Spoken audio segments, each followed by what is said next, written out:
बोलो शंकर भगवान की जय। शिव महापुराण की जय। महाकाल की महिमा। सूत जी बोले, हे ऋषि गणों, अब आप महाकालेश्वर भगवान की महिमा को सुनिए, जो बहुत ही अद्भुत है। उज्जैन नगरी में चंद्रसेन नाम के एक राजा का राज्य था। इस चंद्रसेन राजा की मणिभद्र के साथ गहरी मित्रता थी। मणिभद्र भगवान शंकर के मुख्य सेवक थे।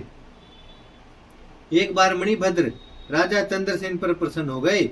उन्होंने राजा को अपनी कौस्तुभ मणि प्रदान की, जो सूर्य के समान प्रकाशित हो रही थी। राजा ने कौस्तुभ मणि को अपने गले में धारण कर ली। राजा सूर्य के समान चमकने लगे। उस मणि को देखकर अन्य देशों के राजा उनसे ईर्ष्या भाव रखने लगे तथा उसे प्राप्त करने का प्रयत्न करने लगे। राजा से उस मणि को अन्य राजाओं ने मांगी भी, परंतु राजा ने देने से इनकार कर दिया तथा उन्हें फटकार भी लगाई। इस पर कुछ राजा उनसे नाराज भी हो गए। इस पर राजा ने युद्ध की तैयारी शुरू कर दी। अन्य राजा अपनी सेना लेकर युद्ध करने को आए। यह देखकर राज चंद्रसेन ने महाकालेश्वर महादेव की शरण ली। उसी समय वहां गोपी आई। उसकी गोद में 5 वर्ष की आयु का एक बालक था। गोपी विधवा थी। गोपी और बालक वहां बैठकर राजा चंद्रसेन का शिव पूजन देखने लगे। पूजन को देखकर वह गोपी अपने बालक को लेकर घर चली गई। घर आने पर बालक के मन में इच्छा जागृत हुई कि मैं भी राजा की तरह शिव जी का पूजन करूं। यह सोचकर बालक कहीं से एक पत्थर का टुकड़ा लाया और धूप दीप नैवेद्य आदि का मन में ही ध्यान करके पूजन करने लगा। इतने में उसकी माता गोपी ने उसे भोजन के लिए पुकारा, परंतु बालक तो शिव पूजन में मगन था। माता को इस बात का ज्ञान नहीं था कि उसका बेटा क्या कर रहा है। बालक शिव पूजन में इतना लीन था कि उसने माता की आवाज को सुना ही नहीं। इस पर माता समय बालक को बुलाने आई तो उसने देखा कि बालक आंखें बंद किए हुए आसन लगाकर बैठा है। माता ने उसे पकड़कर खींचा और उसे फटकारने लगी। माता ने बालक के सामने पूजा के लिए रखे पत्थर को उठाकर फेंक दिया। वह बालक को घसीटती हुई घर में ले आई। वह बालक शिव शिव कहता हुआ पृथ्वी पर गिर पड़ा और बेहोश हो गया। यह देखकर उसकी माता के भी होश उड़ गए। कुछ समय बाद बालक होश आया तो उसने देखा कि वह महाकाल के मंदिर में विराजमान है। वहां पर भगवान शिव जी का रत्नमय ज्योतिर्लिंग स्थित है। यह देखकर बालक बार बार शिव जी को प्रणाम करने लगा। इसके बाद वह भगवान शिव जी का ध्यान करता हुआ अपने घर को चला गया। वह अपने घर की शोभा को देखकर आश्चर्यचकित रह गया। उसने अपनी माता की ओर देखा तो वह भी रत्न पलंग पर सो रही थी। उसने अमूल्य आभूषणों को धारण कर रखा था। बालक ने प्रफुल्ल मन से माता को जगाया और भगवान भोले शंकर की प्रसन्नता का समाचार सुनाया। उसकी माता गोपी यह देखकर तथा सुनकर बहुत प्रसन्न हुई। इधर राजा चंद्रसेन का शिव पूजन का नियम समाप्त हुआ तो उसने गोपी के बालक पर शिव जी की कृपा होने का समाचार सुना। राजा अपने मंत्रियों के साथ गोपी के घर आ गया। वहां पर भगवान भोलेनाथ का प्रभाव देखकर उसके आश्चर्य का ठिकाना न रहा। राजा तथा अन्य लोगों ने मिलकर रात को बड़ा भारी उत्सव मनाया। प्रातः काल होने पर यह समाचार सारे नगर में फैल गया। गोपी के घर को देखने के लिए नगर के लोगों की भीड़ उमड़ पड़ी। राजा उग्रसेन पर आक्रमण करने वाले अन्य राजाओं ने भी यह समाचार सुना। उन्होंने मान लिया कि उज्जैन नगरी पर भगवान शिव जी की भारी कृपा है। यहाँ का राजा चंद्रसेन शिव जी का परम भक्त है। हम उस पर विजय प्राप्त नहीं कर सकते। उसके साथ तो मित्रता बनाए रखने में ही भलाई है। इस प्रकार सोचकर अन्य राज्यों के राजा गोपी के घर पर भगवान शिव जी के दर्शनों को आने लगे। वहां पर बालक की भक्ति और ज्योतिर्लिंग के दर्शन करके आनंद को प्राप्त हुए। राजा के साथ उनकी मित्रता स्थापित हो गई। इसके बाद प्रत्यक्ष रूप से हनुमान जी प्रकट हुए।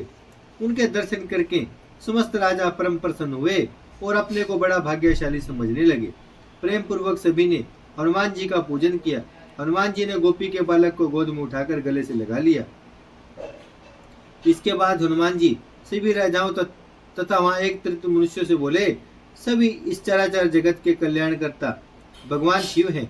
इस गोपी के बेटे ने राजा चंद्रसेन को शिव पूजन करते देखा था। उसी तरह इसने भी भगवान शिव जी की पूजा की। इसका परिणाम यह हुआ कि इसका कल्याण हो गया। जो सब कुछ हमारे सम्मुख है, यह बालक मोक्ष को प्राप्त करेगा। इसके वंश में 8वीं पीढ़ी में एक महान पुरुष उत्पन्न होगा जिसका नाम नंद होगा। उसके घर पर श्री कृष्ण पुत्र रूप में उत्पन्न होंगे। इसकी इस समय श्रीकट के नाम से प्रसिद्ध होगी। इतना कहकर हनुमान जी अंतर ध्यान हो गए। राजा चंद्रसेन ने आगंतुक सभी राजाओं का स्वागत सत्कार किया। इसके बाद सभी राजा अपनी अपनी राजधानियों को प्रस्थान कर गए। राजा चंद्रसेन और श्रीकट ने विधि पूर्वक भगवान शंकर की आराधना की। इसके बाद वे दोनों इस लोक में सुख भोग कर स्वर्ग लोक को चले गए। उन्हें दुर्लभ मोक्ष की प्राप्ति हुई। यह शिव कृपा का बहुत सुंदर उदाहरण है।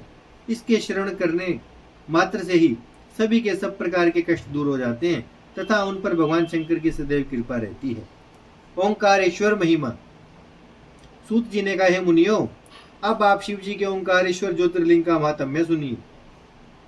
प्राचीन समय की बात है कि नारद मुनि ने गोकर्ण में शिव जी की पूजा की। इसके पश्चात वे विंध्याचल पर्वत पर गए। विंध्याचल ने नारद जी का भली प्रकार आदर सत्कार किया। विंध्याचल पर गर्व हावी हो गया। वह नारद जी के सम्मुख बैठ गया। नारद जी ने उससे कहा, इसमें कोई दो राय नहीं कि तुम सर्वश्रेष्ठ हो। तुम्हारे में ही सब पर्वत विद्यमान है, परंतु सुमेरु पर्वत नहीं है। सुमेरु पर्वत सब पर्वतों में श्रेष्ठ है। तुम सर्वगुण संपन्न होते हुए भी उसके आगे छोटे हो। नारद जी के वचनों ने विंध्याचल को व्याकुल कर दिया और अपने को धिक्कारने लगा कि मेरा जीवन तो बेकार है, मैं निंदा का पात्र बन गया हूँ। अब मैं अपने जीवन को सफल बनाने के लिए भगवान शिव की आराधना करूंगा।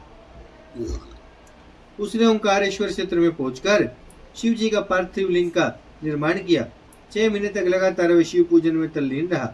उसकी तपस्या से भगवान शंकर प्रसन्न होकर उसके सम्मुख उपस्थित होकर बोले, मैं तुम पर प्रसन्न हूँ, तुम अपनी इच्छा अनुसार वर मांग सकते हो। विंध्याचल ने शिव जी के चरणों में प्रणाम करके कहा कि मेरी बुद्धि को श्रेष्ठ विचार प्रदान करें। भगवान शिव जी ने तथास्तु कहा। इसके बाद सभी ऋषि मुनियों ने शिव जी से वहीं रहने की प्रार्थना की। भगवान शंकर संसार के कल्याण के लिए वहीं विराजमान हो गए। शिव जी वहां पर ओंकारेश्वर और परमेश्वर के नाम से विराजमान हो रहे हैं, परंतु दोनों का एक ही रूप है, उनमें कोई अंतर नहीं है। उनके दोनों ही रूप स्वर्ग और मोक्ष प्राप्त प्रदान करने वाले हैं। इस तरह विंध्याचल ने मन में चाहा वर पाकर उनके चरणों में प्रणाम किया। शिव जी अपने भक्तों पर अनुग्रह करते हुए अंतर ध्यान हो गए। बोलो शंकर भगवान की जय, शिव महापुराण की जय। भजमन नारायण नारायण नारायण, श्रीमन नारायण नारायण नारायण, लक्ष्मी नारायण नारायण नारायण, सत्य नारायण नारायण नारायण। भजमन नारायण श्रीमन नारायण, लक्ष्मी नारायण सत्य नारायण। भजमन नारायण नारायण नारायण।